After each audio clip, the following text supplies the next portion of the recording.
한 사람 간증 이야기를 하고 마치겠습니다. 사진을 한번 보여주세요. 자, 김용희 선교사님이라는 분입니다. 이분의 간증을 한 2페이지 되는데 목사님이 읽어줄 테니까 한번 잘 들어보세요. 저는 교회에 다녀본 적도 예수를 믿어야겠다고 생각해 본 적도 없는 사람입니다. 그래서 기독교가 무엇이고 성경이 무엇인지 알지도 못한 채 신앙생활을 시작했어요. 사실 저의 집안에는 문제가 많았습니다. 저의 아버지는 누구냐면 그 지역에서 너무나 잘 나가는 고급 주점의 사장님이었어요. 유명한 기생 누님들이 즐비하였고 손님들로는 국회의원, 경찰서장, 학교 교장 선생님 정도는 되어야 올 수 있는 최고급의 주점이었습니다. 사장 아들이라는 특권 아닌 특권 덕에 어릴 때부터 미성년자 구역을 자유롭게 드나들었습니다. 그때 저는 인간의 본 모습을 보게 되었어요. 아, 밤이 되면 저렇게 사람은 달라지는구나. 그리고 대낮에 그리고 사회적 신분과 체면으로 점잖게 생활하던 손님들이 자신의 딸과 같은 여자들과 유흥을 즐길 때의 모습은 가히 충격적이었습니다. 제가 중학교 2학년, 아버지께서 갑자기 세상을 떠나셨습니다. 제 기억 속의 아버지의 모습은 늘 기생 누님들 사이에 파묻혀 있는 광경이었어요. 아버지는 가족에든 무엇에든 얽매이지 않고 전혀 부담 없이 일평생을 즐기며 사셨습니다.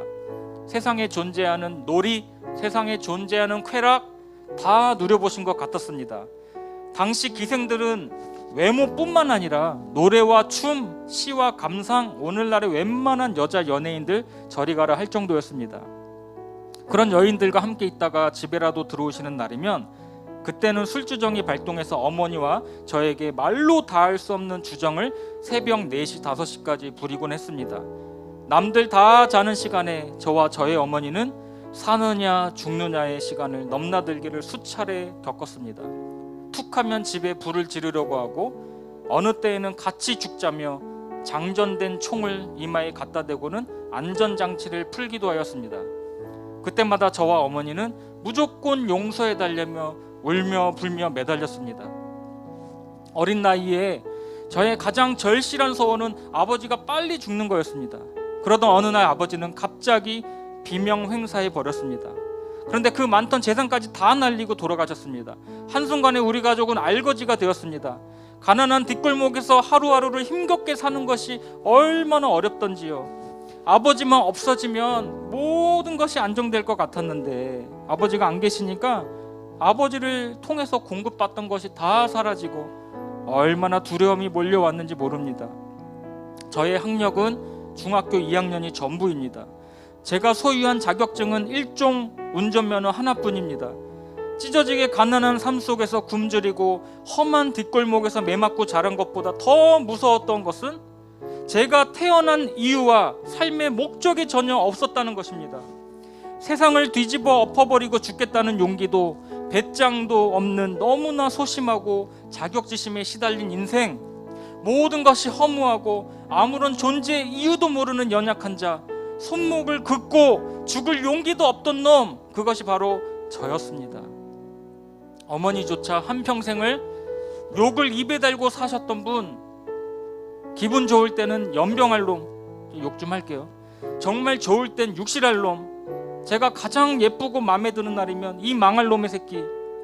집에서는 평생을 사랑한다라는 말을 들어본 적이 없는 나, 그러던 어느 날 너무나 짧고 단순한 한 구절의 성경 속에서 저의 인생 전체가 뒤집어지는 경험을 하게 됩니다. 요한복음 3장 16절 같이 읽겠습니다.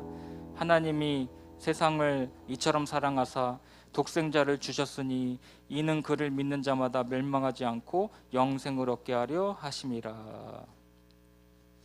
이 세상에 창조주가 계시는구나. 그 창조주께서 나를 알고 계시고 나를 사랑하신다?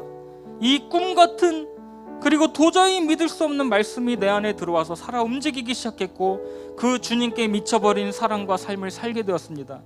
그때부터 약 10년 가까이 저는 눈물 없이 찬양해 본 적이 없습니다. 그리고 복음 전도자의 삶을 살게 되었습니다. 이 김용희 선교사님 정말 한국교회에 정말 소중하신 분이십니다. 지금도 살아계시고 왕성하게 복음 선교 사역을 하고 계세요. 이분의 육성 설교를 잠깐 한 3분 정도 듣고 우리 찬양하겠습니다.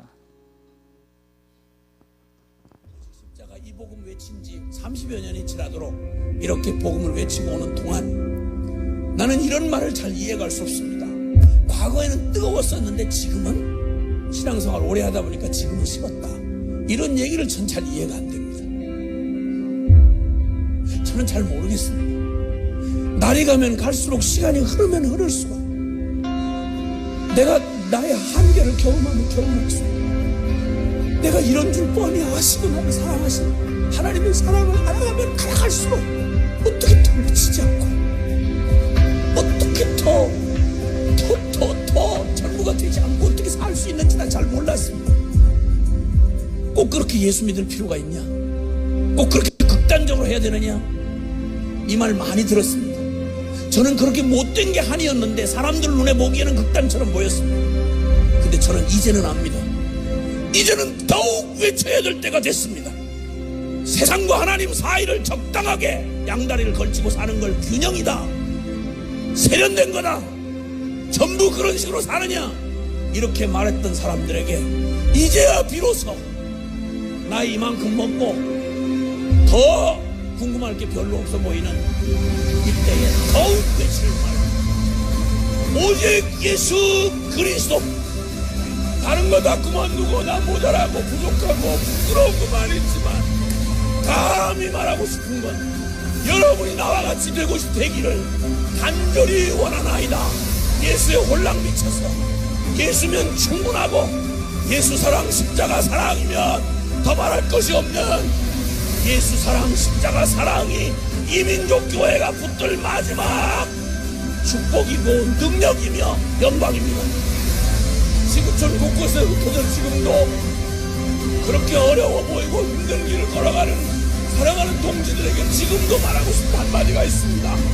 우리 후회 없다. 우리 결코 두렵지 않다. 한국교회 희망 있다. 온 열방은 소망 있다. 그건 바로 예수 사랑 십자가 사랑이 있기 때문이다. 예수 핏값 주고 산 삶, 예수 핏값만큼 살다가 주님 만납시다. 주님 지금 막 오고 계시는 중이십니다. 우리도 주님에게 달려가는 중입니다. 주님 앞에 우리의 삶을 드려 생명 걸고 이제는 선교사 이하의 삶은 있을 수 없습니다. 복음에 합당한 삶으로, 복음의 가치로, 오직 믿음, 오직 예수 사랑으로 우리 자신을 목숨 건 순종으로 우리 함께 지금까지 못 살아본 우리의 믿음의 삶을 지금 오늘 이 밤부터 주님 앞에 드리십시다.